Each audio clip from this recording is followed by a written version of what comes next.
West Tigers podcast, episode number 420, joined by Gary Watson, coach Adel, Hage, and Rob Bechara on a Sunday night after the West Tigers' thrilling 21-20 victory over the Gold Coast Titans at the eighth wonder of the world, Leichhardt Oval. Gary, your one word?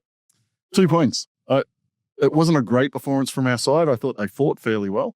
But the most important thing is we walked away with the 2 points today. Coach? First of all, you said 2 words, by the way. I always say 2 words. I usually say 47. Happiness. Purely about Leichhardt Oval. Being at Leichhardt Oval for me is happiness. Rob, mine, before I get yours, mine's just sheer relief, honestly. I think I've said that about 5 or 6 times this year after we've won, but just relief. Well, I'm glad you said that because that was one of my one words. So I'll go to my other one word, which is 2 words or 3 words. Club needed it. Absolutely. Boys, this is not an official game review because Joel will be hosting podcast 419, which will be our match review, which will be out on Monday night. But we are going to do a little bit of a masterclass again with the coach, breaking down some of our attack, defense, our structures and systems, and we also will do some buy, sell, or hold. But let's touch on that Titans game today, boys. Leichhardt Oval, Gary, 16,000 fans there. We've won 7 from 9. I know you keep telling me that, you know, it doesn't hold enough fans, but surely we can play a couple more games a year there. Look, I think once the stadium gets redeveloped that they have planned, the plan is to be playing at least 3-4 games there a year. At 16,000, I think our club's too big to be playing in a ground that holds 16,000. It will get up to about 21, 22, around 20, sorry, and that's still not quite big enough for our club. So I love Leichhardt Oval, love getting out there today, love getting out there anytime we can, but we need a ground that fits a bit more than 20,000 to be permanent home ground. Coach, you were a bit less political last time. I think you said you were going to bulldoze Campbelltown and all the other grounds and just move us permanently to Leichhardt. Do you stand by that? Wherever we're going to win. Like I think at the position the club's in at the moment, I think winning is the priority. Should we only be relying on winning at Leichhardt Oval? No, but at the moment, that's what the results are saying. So it's got to have an impact. I think the biggest thing about Leichhardt Oval, and from what I understand about the corporate aspect of how the game works and money, it's about the corporate. It's not so much about the numbers. Shark Park shows that. I think the problem for us is we're getting 16,000 at Leichhardt Oval and we've won 3 wooden spoons. What happens if we turn into the Penrith Panthers? That's when Leichhardt Oval becomes too small. So that's the problem in the long term. But I'm going to take it. Like if it means I can't go to the game every week because we're winning every week, so there's no seats, I'm probably happy with that. Rob, I really don't want to bag Campbelltown because I want success there as much as you do. But if they played there today and they're 6 down with 10 minutes to go, do they win? I'd like to say why not.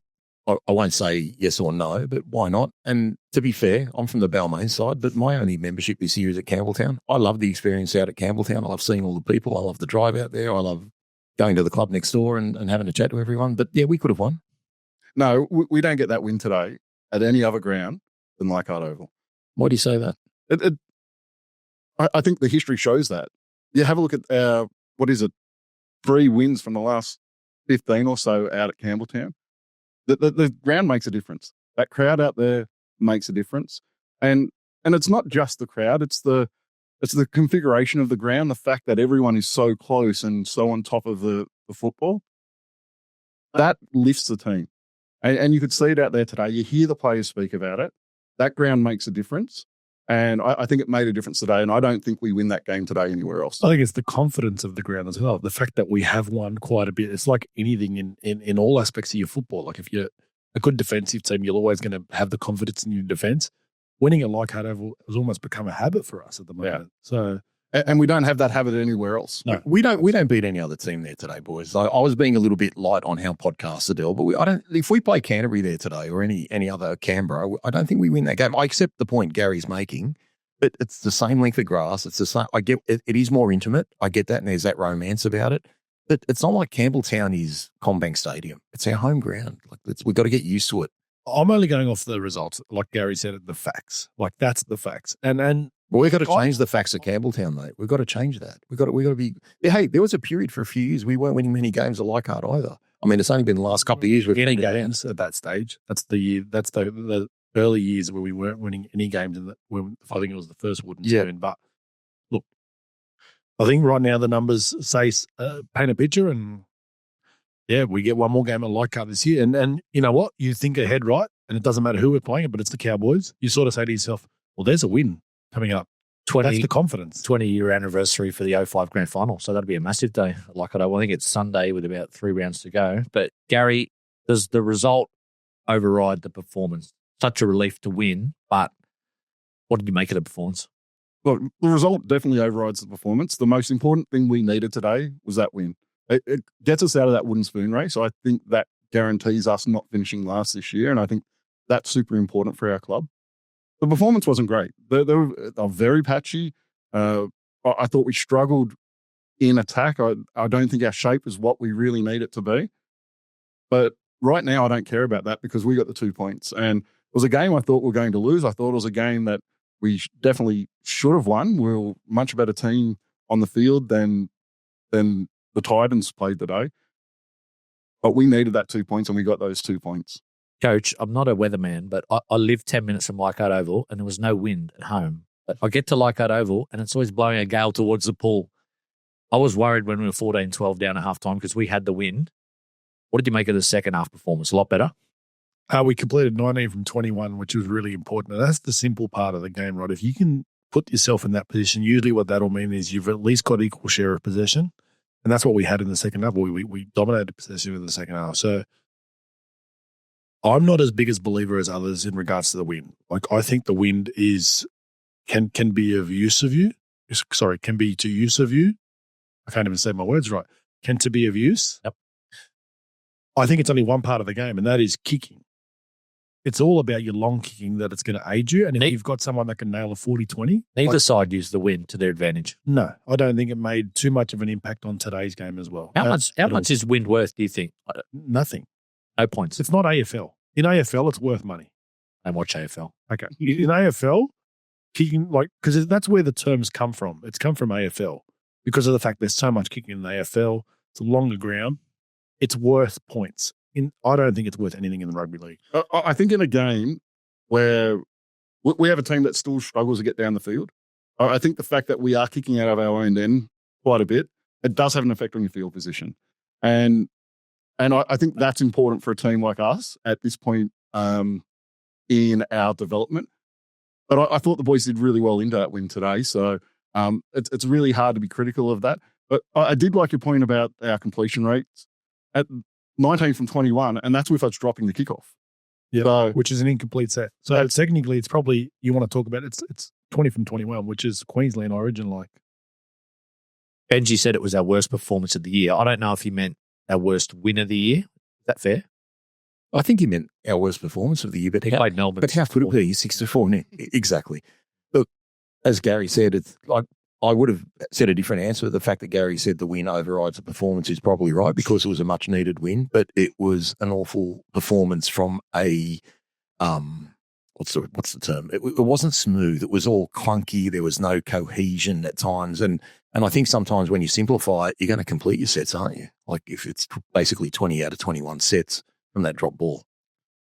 I think winning a game like that is all about how you react to it as players. If you react to it like, oh, we won and your chest is out, you're not acknowledging the fact that the performance has improvement in it, that's a concern. If you walk away from it, and that's where Benji's message is really important in a press conference, right? Because the players will know it's our worst performance of the year, but we won. Which will instill some confidence. That can build some confidence in saying, hey, we're going to take on the Panthers. And I know we'll be up for the Panthers next week. Yeah. Right, so if we can take that win into next week and really attack this week against them, I agree with Gary. I think it supersedes everything. Winning solves all. Talking about that reaction to the win, historically this year, we've actually reacted really poorly after wins. I think Eddie went through it on our pod the other night, and our backup performances after a win this season have been really poor. So I think it's really critical that we get that message right. We get that. It's almost like because we've struggled winning games over the last couple of years, we get that win and it's such a big relief. It's such a release of pressure on the club. We then turn around and relax to the next game. I think it's really important. We've got to start maintaining those levels of plays and and maintaining our style of play from 1 week to the next, so we don't actually fall in that hole and next week turn into a game where we show up and Penrith goes straight through us. Taylor May, coach, he stole my thunder in the previous podcast. You called him world class.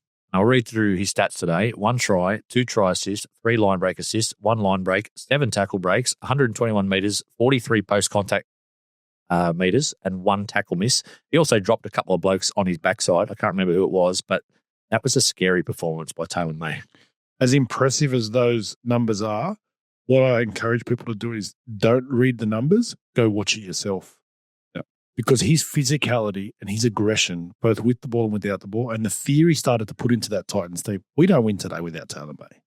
I'd be scared, like standing opposite him with that neck tattoo or whatever it's under his eye. I'd be terrified. And I mentioned on our podcast, after the De Groot try, he wanted to get into it with about 4 or 5 of the Titans boys. I loved it. Yeah. We've never had that guy that actually just went, F you, because I think it was Brian Kelly was sledging into one of the other players and he just sort of stood up for him. So I thought, yeah, look, that was exciting, wasn't it? I don't think we win today without him, Rob. Like every time we went left, even if he didn't make a break, it looked like they were backing off and we were making easy meters out of our own end. Yeah, he was incredible. I said to Adel on our podcast, I did not expect this sort of performance from him for another 4 or 5 weeks to come in running the way he did. And I think Terrell May lifted, not that he's needed to lift, but I thought Terrell was probably our second best player today. So, yeah, any more May brothers we can get, boys? There's one somewhere. That left edge looked really good all game. The footwork and the power from Taylor at the line, it had the Titans on the back foot all game. I also think early on, Jerome actually tried to run the ball a little bit early on in the game, which sort of indicated something. Do we think anything of him not playing in the headgear today? My mate pointed that out. It took me 25 minutes and I thought... I haven't thought of that. I haven't even... Coach, remember Tim Sheens? I don't think he let Liam Fulton play in headgear. That was years ago because Liam Fulton started his career in headgear and said, you're not playing for me in headgear. Look, let's just say this, right? Playing in headgear, Jonathan Dirt's played in headgear, so I don't care about wearing it. But I think from his perspective, I wonder if there was something about that today is like... Sending a message? Because he had, 14 carries for 140-something meters. So his intent today was, I'm going to run the ball. And he did it a lot early in the game where he just took some carries, and there wasn't even any shape or anything. He just thought, I'm going to take the line on myself. So, and I agree with you. And he caught the ball facing the try line. Like his shoulders were square, running direct, not facing the sideline, turning it inside, dropping it off to a forward. He really had a clear intent to run the ball. I also think he won us the game. I said this on the podcast about the try saver on AJ Brimson that no one may not have noticed when we dropped the ball attacking their line. Sammy gets the ball to Brimson, and if Jerome doesn't, for some reason, I don't know why he does it, comes from the other side of the field, we lose the game because Brimson's gone. So, yeah, I think he won us the game in that moment as well. He showed up ready to play today. The headgear may have been a sign of that, but we've spoken about how he drives standards at our club. He was driving standards out on the field today. I don't know if you guys were watching him at all while he was out on the field, but he ripped into Tristan Hope at one point for really poor service, and I thought Hope started the game really poorly and was really slowing us down through the got into it. Yeah, and Luai really gave him a serve today, and it's something I've been expecting to see from him, and I hadn't seen it till today. But yeah, it was interesting to see. What did you make of the halves game, Rob? Obviously, we mentioned Jerome. I thought it was one of his better games, maybe helped by the fact he had Taylor May outside him and potentially AD at 13, but Latu as well. Well, firstly on Jerome, I thought it was a straight as he'd run. My criticism, and it was a very minor criticism, was I wanted him a little bit more involved, although those stats seem to prove me wrong. I just thought he could have been a bit more involved just on the eye, but obviously he had a great game. I felt Latu looked a bit lost, though Adel's comforted me a bit, having spoken to him earlier tonight. But I just feel like they're still working that out. And obviously Adam there, that takes a bit of working out, but Adam did well too. I didn't think he'd cope with making 30 tackles and what have you. So, look, I thought he had a really good game. We'll get to my rant in a minute, Gary, but I'm going to focus on the positives tonight because we won. So you don't focus on positives. No, I don't like to. I'm the glass half empty sort of guy. But any other individual performances that you thought stood out today?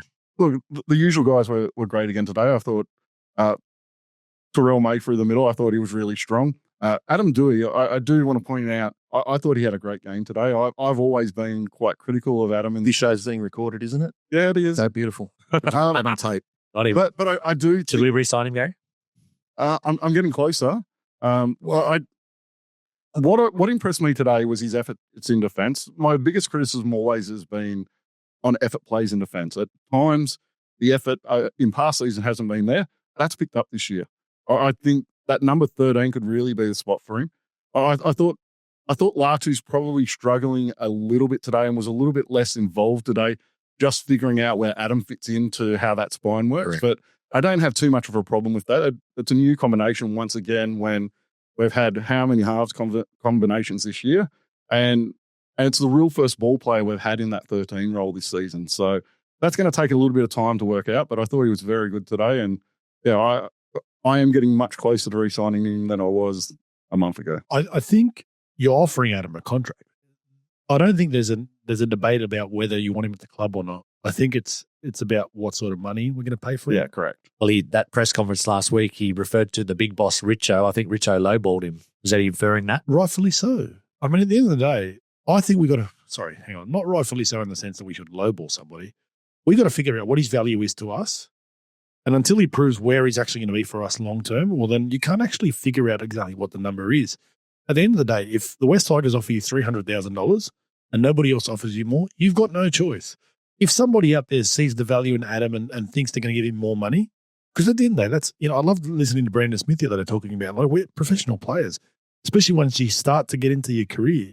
You've almost got to go where you're making the most money because that also shows what value you are to somebody. So we've got to figure out what his value is to us. And this back end of the season, we need to stick with him at 13.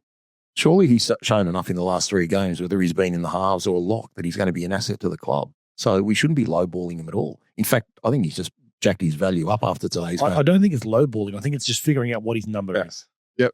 At this point, if he doesn't make it in that role as a 13, then he's bench player at best. Possibly back up in the halves, possibly back up in the centres, because all those other positions that he can kind of fill are taken up. And he's a great backup player. I've 100% no problem signing him for a bench spot or as a backup because he's played just about every position in the back line this year. He's moved into the lock forward role and made a good go of that today. So there's definitely a spot for him in our squad. It's whether it's a spot that he's going to be happy with. But don't you think that versatility adds value to your contract, though? But it's not like, I know he's basically a stopgap centre or a stopgap winger or even a stopgap back fullback to be fair. But like just knowing that you can trust someone to throw in another position. What's Tyron Wishart worth? I don't think he's worth as much as Adam at the moment. If St. George went after Tyron Wishart, he's probably worth 700,000 or 800,000. No, but that's my point, right? And that's how we've got to start thinking, is what would Tyron Wishart be worth to the Melbourne Storm? Because that's exactly what Adam Doueihi's worth for us. But it depends on what position you're putting Tyron Wishart in. And Adam Doueihi is what Gary just said. He can fill in a whole heap of multiple roles, but he's never going to be that starting guy week in, week out in a certain position. So whatever Tyron Wishart looks like in their system is almost like what you compare Adam to us, unless he turns into the 13 we want him to be. And if he's an out-and-out 13, that changes everything. Well, I saw Tyron Wishart play in the halves for Melbourne against St. George this year, and he was awful. He played the whole game. And I thought, wow, well, maybe you're not as worth as well. The other thing about what you're offering Adam Doueihi, guess what, Adam? You're not getting any more. I'll tell you why. Because we need to save that money for Taylor May. Yeah. And the big thing with Adam is there's been all the stories around him all throughout his career is I want to play this position or I see myself as a half. He has to be willing to accept that we're probably looking at him, if he's not the 13, we're looking at him as a utility role and whether he's willing to accept that moving forward. Whether he's willing to take that contract where he may get a role at another club that may allow him to play in the halves or may allow him to play at centre. He's not a centre at our club first choice next season. He's not a half at our club first choice next season. The only full-time role that is potentially there for him as a starter is at 13. And he's really got to make that 13 his own over the next couple of weeks. I think that's a good compromise, though, because he does want his hands on the ball, Eddie. So No. I'm just, every time we land on Adam Doueihi, we go for 15 minutes, Gary. Is that all the time? Are you blaming me for that? I blame you. But Rob, the last set of the game, because this is difficult for us as hosts or everyone because we haven't seen a replay. What did you make? All's well that ends well. We got the field goal. I like the fact that we moved left in our own half because we got that yardage. I think Jerome made the break, but then we came back to the middle and I thought, here we go. We're going to stuff it up. We didn't. Well, Thanks for mentioning that because I got that wrong on our podcast. Okay, so it turns out we were kind of both right. So Jerome Luai did make the break and go to the corner post, but it was on the second tackle. And then we get back to the fourth tackle on the left-hand post as we're attacking, and we decide to go left again, back into the corner and throw another shot at him, which I know Adel's a fan of, but I would have preferred to set up for a field goal. Well, if you use a sledgehammer and you keep knocking that wall down, eventually it keeps breaking. And once the hole's there, you keep going there. I actually didn't mind the fact that we went left. It was just poor execution going back left. So for me, I love the fact that we were confident enough to attack it. What would I do? I've always got a field goal set up. Like you're always preparing for a field goal set. Maybe it just doesn't suit us.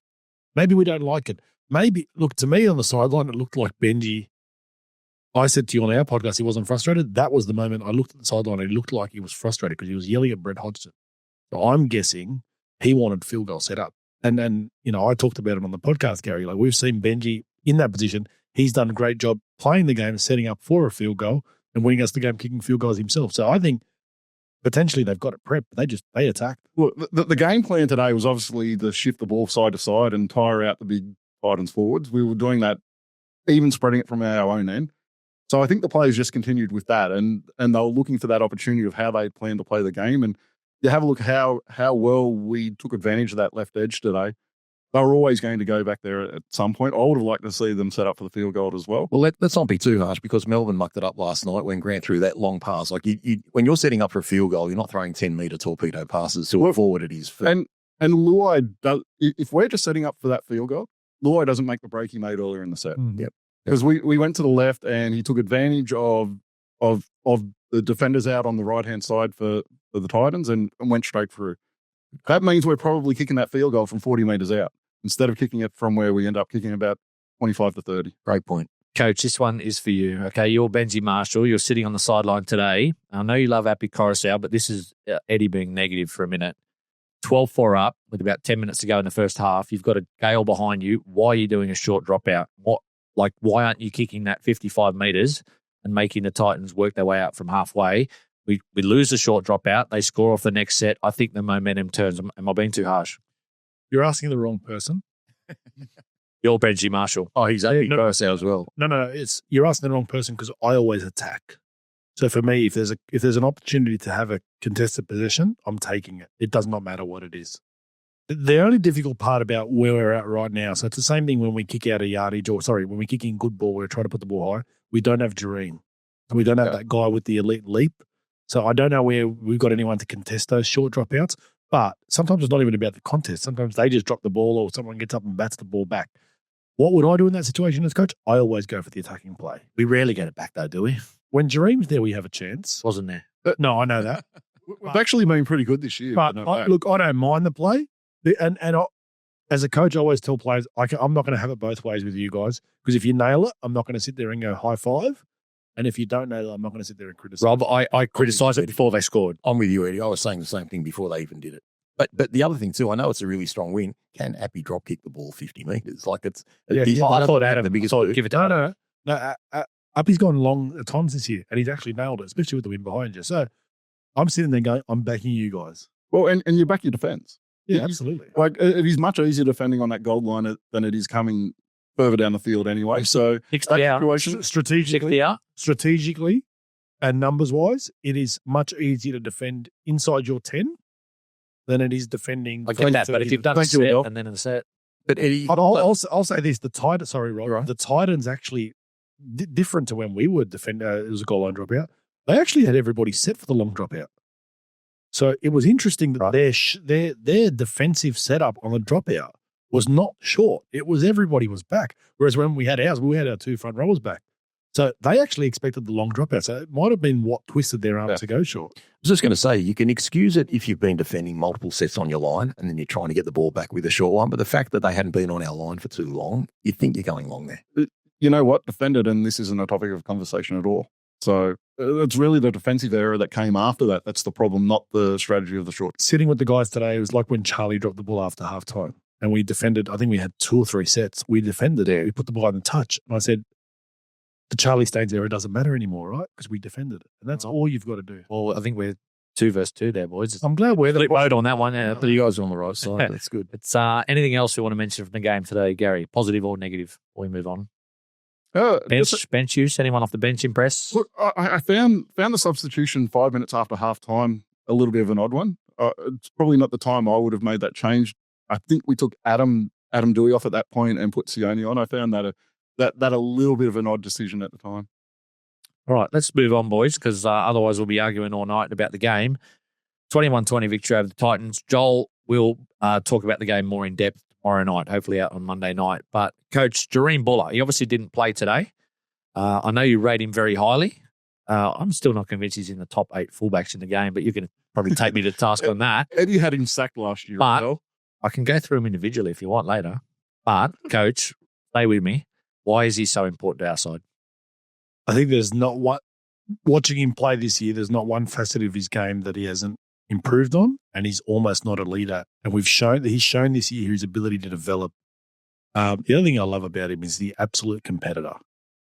And he's got to a stage in his career now where he's found a little bit of a voice. He's found a bit more confidence. I've seen him find a little bit of a mongrel in his game, which is really good. His ability to contest everything is so important, both defensively and offensively.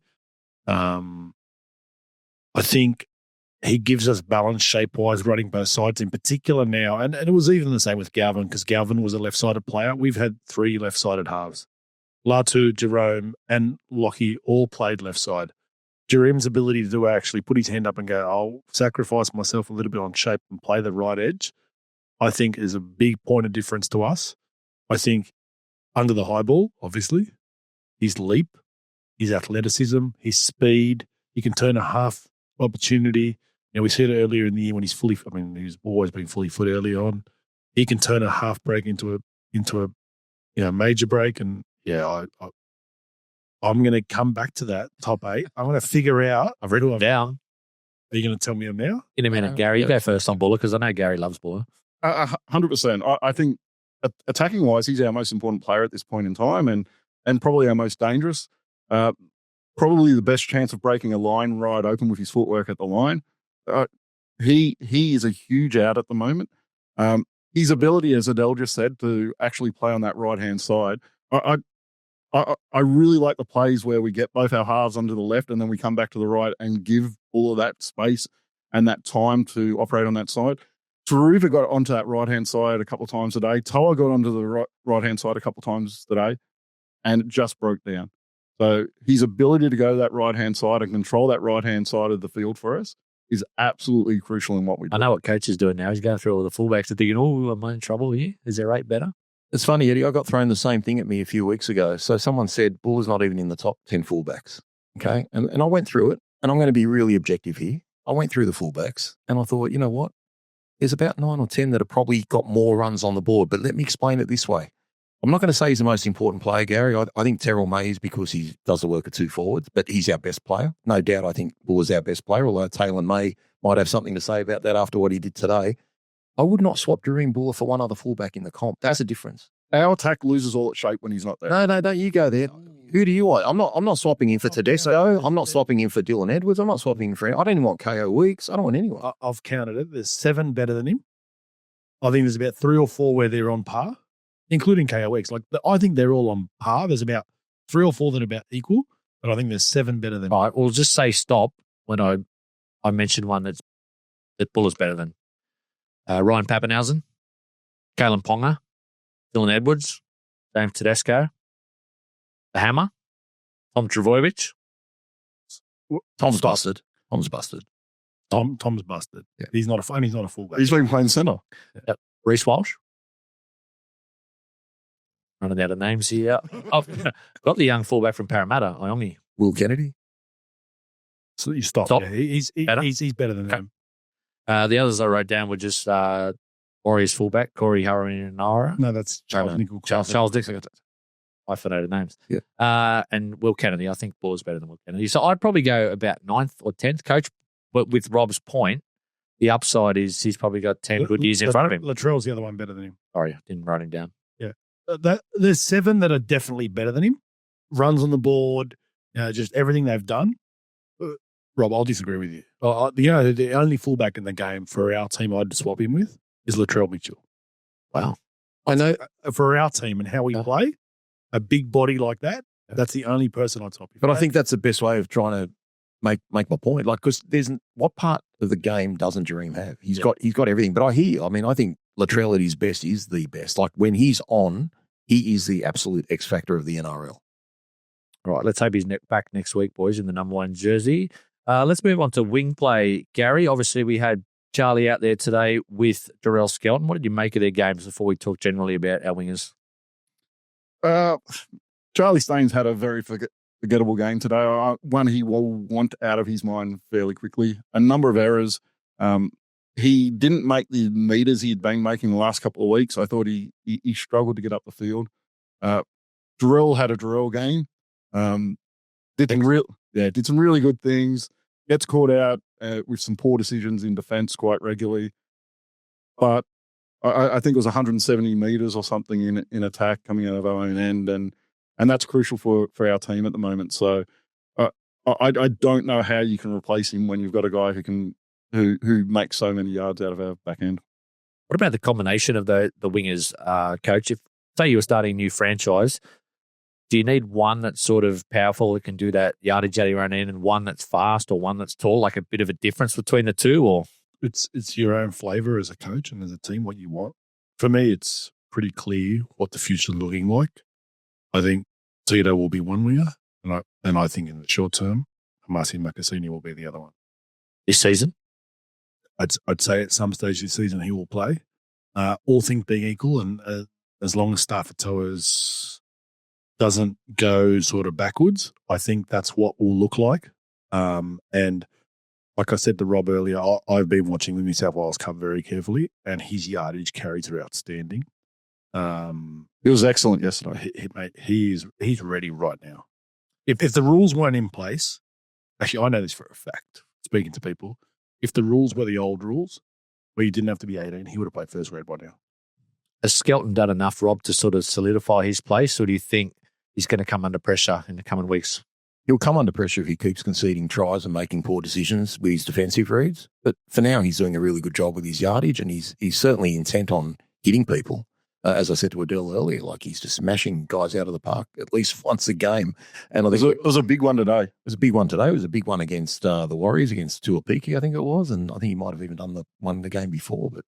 But we've got to identify that. And as I keep referring to Adel because he's right in most of the things he says, you've got to sort out the defensive side of things before you worry about the attack. Do we need to recruit anyone on the outside backs, Gary? Now Taylor May's there and Makasini coming through, not a priority? I'm fairly happy with our outside backs. I think there's still a few issues we've got to fix up in the middle, especially. But yeah, I think our outside backs are pretty good for next year. We need to sign Taylor. 100%. Today, as beautiful as today It was bad as well. You know what that's doing? Yeah. You know what that's doing? There's about 10 clubs at the moment right now sitting there and going, well, okay, what do we? They've taken the hit for us. The stigma and the negativity is gone because he's back. We can now genuinely go in and say, okay, well, here's an offer. Don't be scaring West Tigers fans. He's got his brother there. He ain't going anywhere. We'll make him the right. It's not. This is where the pressure comes on the club. Like, you've got to get this right. You've got to figure it out, and you've got to know it. You got to do it fast, do it quick, and it's got to get done. And we've got the money. Look, geez, we've got a massive war chest. It's a huge one. He outstanding today. Like elite. Yeah, elite. Yeah. Every time he touched the balls, he looked like he was a chance of going for it. He's a grown man. 100%. Like it's for once we've got an outside back who's a grown man, is intimidating. He wins on both sides of the football. It was beautiful. And sorry, it's the best centre we've had in a long time. Just to quickly touch back on Skell game, when Taylor May made that break in about the 52nd or 53rd minute today, and like Skelton was back at the ranch, like you got a Makasini there backing up, you're off and gone. Coach, edge back row, respectfully, I don't think Tony Suko and Alex Seyfarth are going to scare many teams going forward, but with Kai Pearce-Paul coming in next year and Samuel Afine didn't play today, do we need to recruit in that area? No. No, because we've made the decision with Kai Pearce-Paul. Samuel is going to get better and better every year, and the more he plays for us, the better he's going to become. He's shown his toughness the last couple of weeks. Like one of the things I always talk about with people, when people say people are playing with injuries, I say they're playing. If you're playing, you're not injured. He's been injured and he's been playing, and he has not he hasn't been poor. Like, he hasn't been great. Like, he hasn't been outstanding, but he's been really solid.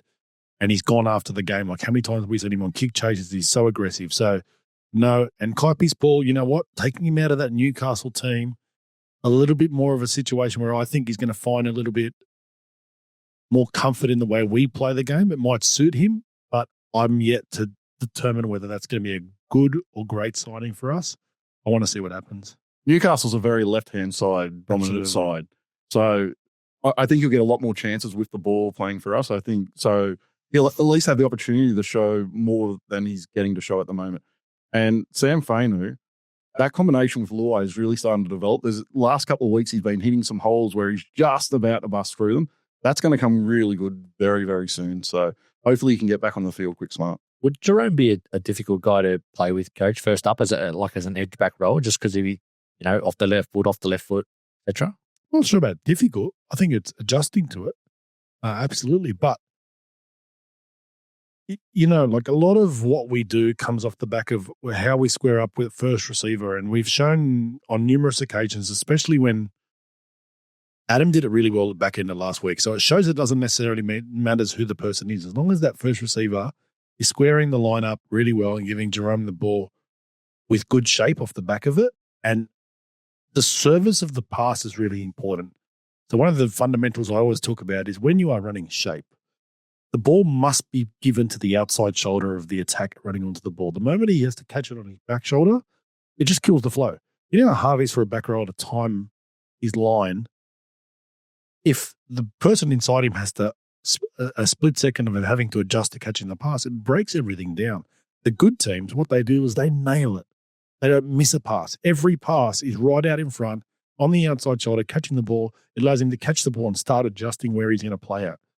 To say it's difficult, no, but it would be an adjustment for sure. But that ball playing was probably the difficulty Adam had today. There was a number of times where he was hitting that inside shoulder with the ball. So it's probably something he needs to work on. I think it got better as the game went on. But early in that first half, a couple of times, he put it behind the player. Bench, interchange, everything to do with that, Rob. How do you think Benji's used it this year? Is there an ideal mix for our bench, and has he got that right at the moment? I think he got it right today. He must be listening to Adel a little bit because we started with Appy on the bench, which he's sort of touted. We started with Jack Bird in the back row, which I prefer Jack Bird on the bench, but that was a pretty solid bench. I mean, you got a lot of impact with Sione and Vanua coming off there. It was interesting. A lot of people today asked me, why did Sione not come on at halftime? So you never want to make more than 3 changes in the first half. And the difference this week is he wanted to make the hooker change. Yeah. So because of how you did your system, one of the middle forwards gets sacrificed. And obviously Benji decided that Suka was going to come off as well. So that looked like it was planned with the Suka change. So that just looked like pre-game strategy. But the hooker change, and obviously it became pretty clear that that's what he was doing. Once that happened, I knew one of the middle forwards wouldn't come off. Jack Bird and Alex Seyfarth. Gary, I know you're not the biggest Seyfarth fan. You're a Bird defender from what I've heard the last couple of weeks. I'll ask Coach first. Who would you rather have in your 17 if they're on the bench, Seyfarth or Bird, if it came down to one spot? Bird. Jack Bird, absolutely. I think experience. Like I said, I think the hard part, I feel so sorry for Jack Bird. Like, he competes on every single play. And yes, he does some things where sometimes you sit there and you go to yourself, what are you doing? And I heard one guy today just absolutely ripping into him every time he caught the ball, because Jack Bird, when he catches the ball, he jumps in the air and then he runs. It might have been me, Coach. It's his style. I know it's not pretty, but it's just, he's done it since he was in Toyota Cup back in the days. Like, that's how he carries the football. What's his best position if he is starting in the interim? Now, back row. For us, right now, back row. He's signed a 2-year deal, Rob? I can't remember. Yeah, 2-year deal, right? So at the end of the day, next year, all things being equal, he's going to be on the bench. He's probably not going to play big minutes, and he's going to fill whatever role we need him to play. And I think he's happy with that. Like, it looks to me like Jack Bird is one of those guys, when he's on the bench and we score a try, he's cheering. I saw him that game against Cronulla at Leichhardt Oval after Golden Point. He had the jacket on and he ran onto the field and celebrated. And I thought, for a guy who's played Origin and has played 22 minutes for the game, that's good team play. Mate, it's so important. And that's why someone like Tito Taruva, I IOD'd Tito a long time ago, because I remember him sitting as 18th man for Penrith for like 15 games in a row. There was no bigger supporter on the sideline. He nearly did a lap of honour when Doueihi kicked that field goal. I thought, Tito, there's 12 seconds to go, man. Just relax. He went straight to the sideline. He was all halfway up the tunnel. If you ever want to judge players, and this is to all our fans, watch when good things happen and watch the bench. Because who reacts how tells a big picture and tells a big story on who they are and what they are, what the club means to them.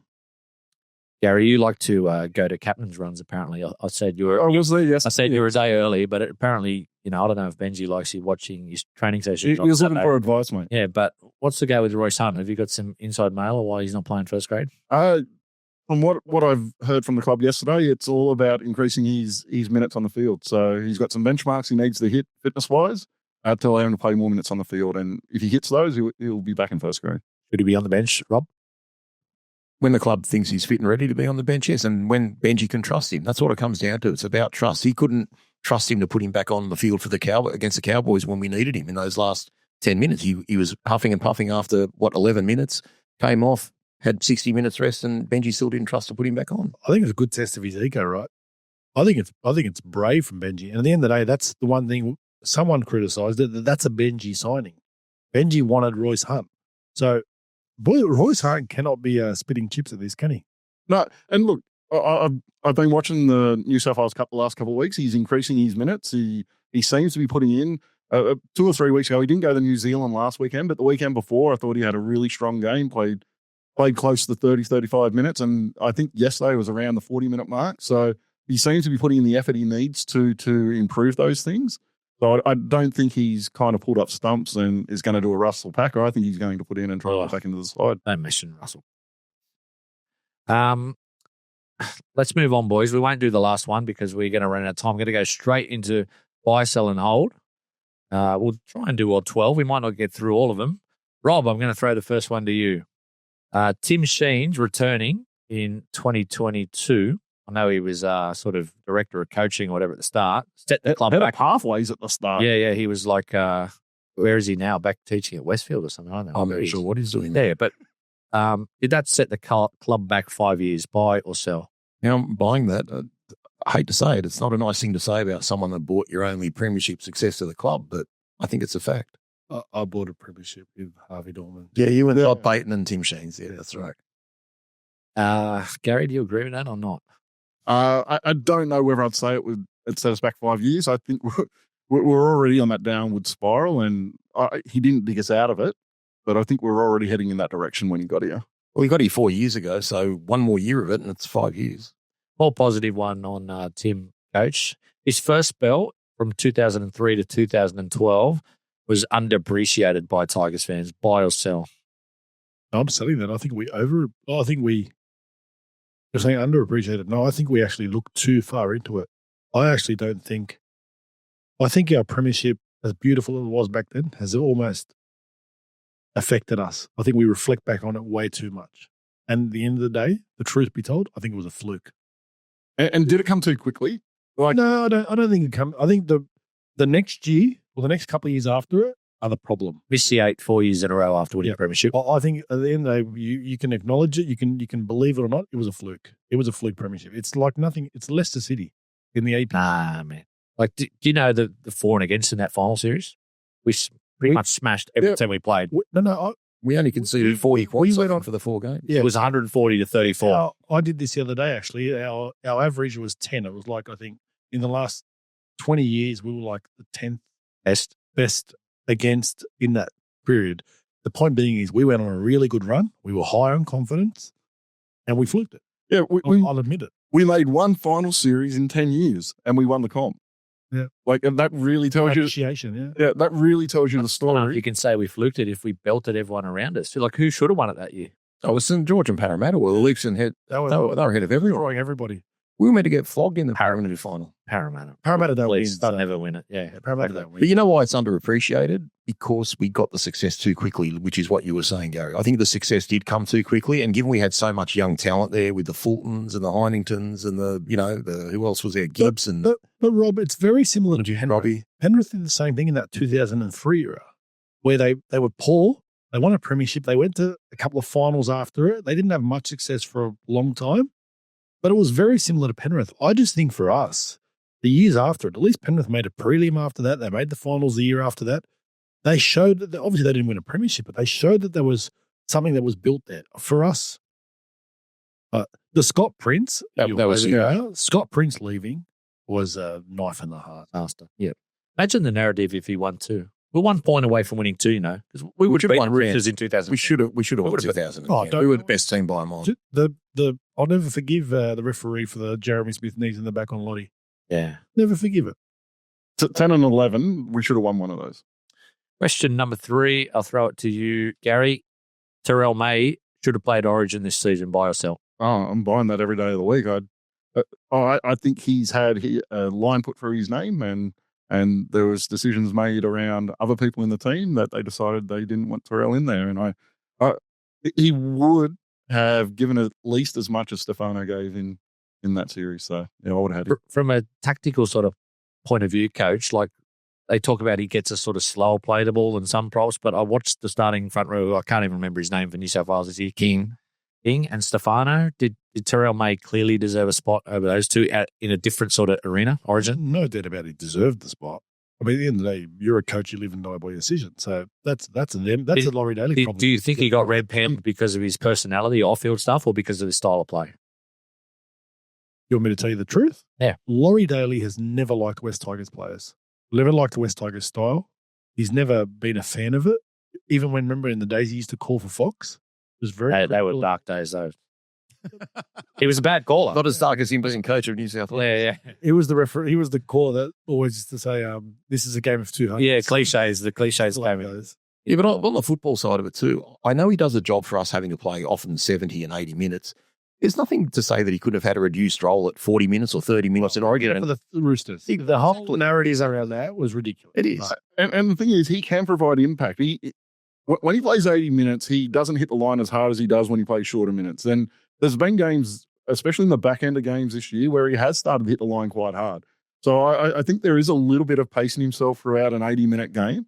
And I think he came out himself and said last week sometime that he actually won the Impact Player of the Year coming off the bench for the Roosters. Offloaded Will. To use Eddie's expertise in cricket, you don't bat the same in Test cricket as you do in T20, unless you're England, maybe. I thought you were going to start talking about the Indians like Coach Adel, so thank you for not doing that. You did instead. Question number 4, I'll throw it to you, Rob. Adam Doueihi will be at the West Tigers in 2026, buy or sell? Neither. I'm going to hold on that. Only allowed one hold. You can use one. I'm going to use this as a hold because if you asked me this question 2 weeks ago, 100% I would have said he's gone. He's not staying. Given what he's done, and if he proves how important he is, like he has the last few weeks, and he keeps that going, especially a good performance against Penrith and the Ilk, like that sort of team, I think you've got to buy him. But it's got to be at the right price. You think he should be, but will he? Like his market might be growing by the week if he can play lock at other clubs. I would normally say he's not going to be there, but I saw his reaction again today after the game. He loves the West Tigers. He is a Tiger. That's who he supports. Okay, jump in, Adel. 2 things.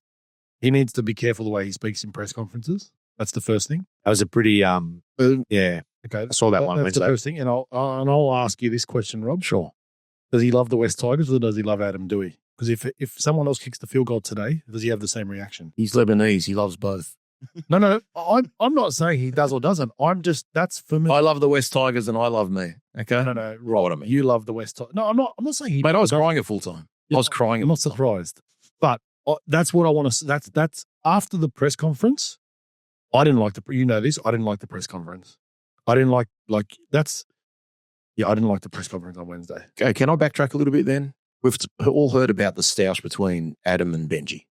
Okay, and that was real. That happened to whatever degree. If that was the case, he wouldn't be playing first grade. Like, I think what I'm trying to say to you is what matters is what he does on the field and what he gives our team. And some egos have been put aside because if for that to go public, that's come from Adam's camp. I know we don't all believe in the whole social media thing. I love Jerome's Instagram today after the game. I haven't seen it. Was referring to Doueihi. I saw the one where he put up one of Latu being like the chosen one. I thought he's been holding that in the back pocket for 8 weeks, just waiting to have a shot at Galvin. Jerome knows, and Penrith have always had this thing that they send messages out there and support messages just as much as sometimes subtle digs. But even today, like Jerome, I did Doueihi, and he said in the press conference, he's the man with ice in his veins. That's a compliment coming from Jerome Luai, Yeah, nice. a 4-time premiership winner. So I think it's all about, as long as Doueihi's interacting with everybody and he's a part of the squad, I think there's no problem. All right, I'm not doing number 5, boys. I must have been in a bad mood when I wrote that, so I'm ignoring that one away. Number 6, there will never be another player like Benji Marshall, Gary. Buy or sell? No, there'll never be a guy who brought the excitement to our club that he did. I can't see that happening for us again. I can't really see it happening across the league again. And his style of play it was incredibly unique, and I don't think we see that again either. Coach, do you think Benji Marshall, under Tim Sheens, the way he was allowed to play, brought out the best in him, or he could have been even better at his time if he was, say, under a Craig Bellamy or whoever? He may not have been Benji Marshall under a different coach. Look, I'll give you my modern day comparison. I think it's Reece Walsh. Rockstar, or just the way he plays, like ad-lib, everything. Yeah. The things that he can do. And almost like, you remember back then, Benji used to be criticised. Like, people used to call him soft and all the time. Other clubs and all that. Like, it's very similar to what Reece Walsh cops at the moment. But Reece Walsh can do things very similar to Benji that you just sit there and go, how? That's my comparison. Benji would have been a better player if he had a proper halfback in that whole time. He had Scott Prince, and then he only succeeded again when he had Robert Louis there. Had Al Cooper, Cronk, John Morris. Well, Sheens tried to turn him into a game manager. Yeah, That's the way to make him skill. Exactly. It was a terrible call. That was have a look. His 3 best seasons were 05 when he had Scott Prince playing next to him, and then 2010 and 2011 when he had It was a terrible call, but you can see why Sheens did it. We needed someone that had the IQ that would be able to game manage, but it didn't. I mean, he took away all that individual attacking brilliance. We do a philosophical one, Coach, general sort of one. Rugby league is a better product now than ever. Buy or sell? Buy. Why? Absolutely. Rubbish. That's the old man. I know the athletes and the players are better than ever. That's not an argument, but all the rules, the 6 again, the bunker, it's a better product than it was in the late 90s, early 2000s? Absolutely it is. 100% it is. Rob, you disagree? Oh, absolutely, totally disagree with that. And you know what the problem is? They're all better athletes. They're all better at everything that what the old players used to be able to do. The problem now is the game is too professional.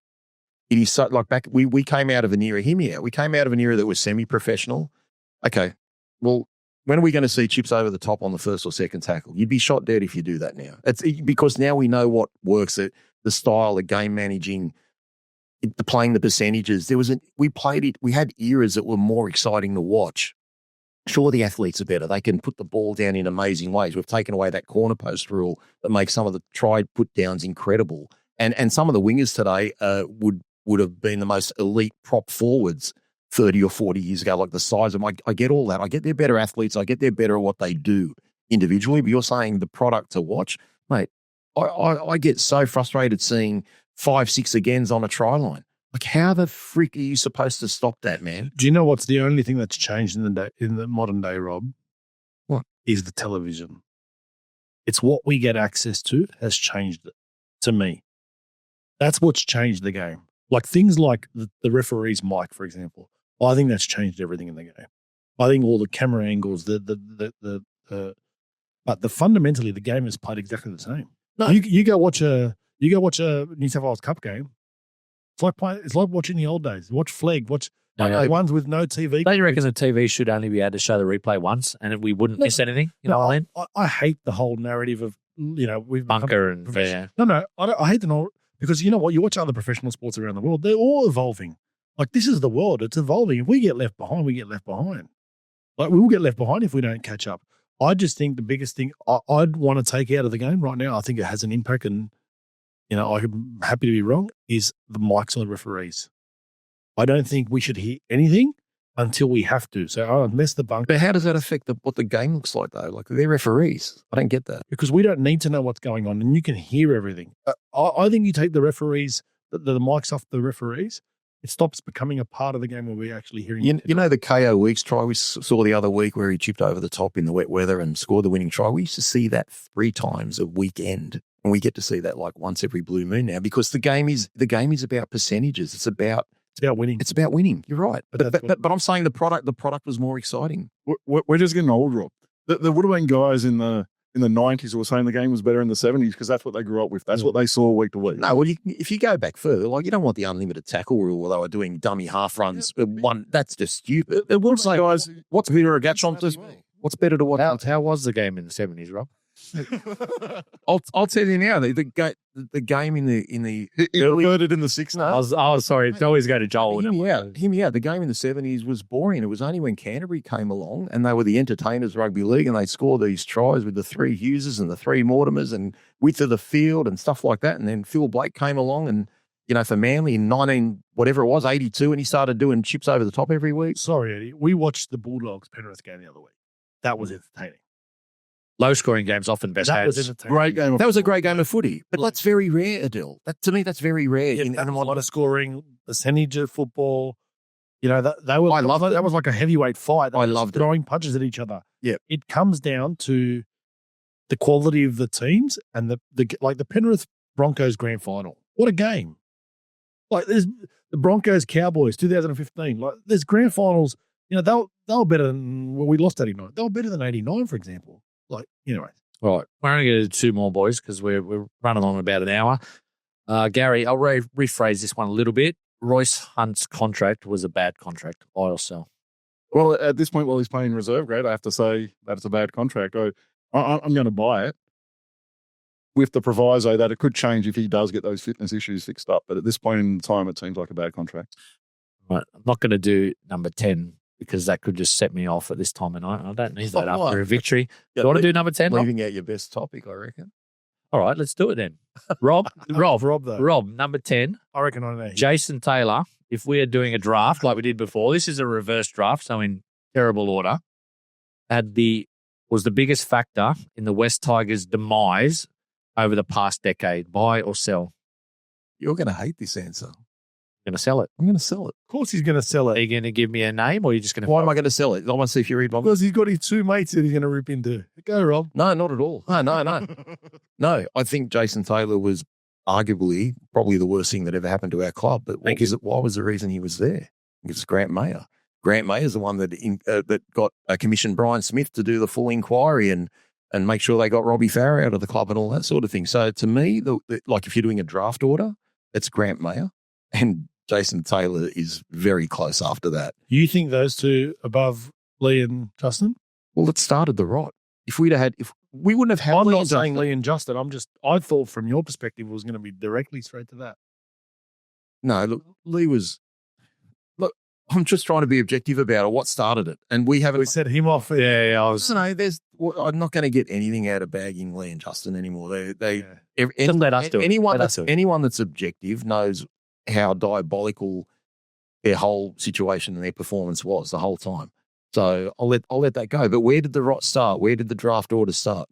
Big shout out to Jason Taylor if you listen to our podcast. Grant May wouldn't even do an interview. You couldn't even contacted him. He was working on the Penske file. Like he just never had anything to do. Robbie Farah was always a spokesman of the club, like facing the media because our CEO wasn't there. No, Grant May. We've done pretty well tonight. We haven't talked about referees or stuff like that. A big shout out to Belinda Sharp, who was bad for both teams today. So I agree. She had a good game. Let's finish with the last one, Adel. I'm going to change. It's not on the list, so no point looking at the bit of paper. West Tigers will finish outside the bottom 4. Buy or sell? We're currently outside the bottom 4. So buy. I thought for some reason I thought it was top 4. No, we'll finish inside the top 4 as well. I thought you said no. I think we'll finish outside the bottom 4. I disagree. Who are the bottom 4? Do you reckon? I'll be out. What it is right now. Gold Coast, Parramatta, South. Yeah, Newcastle.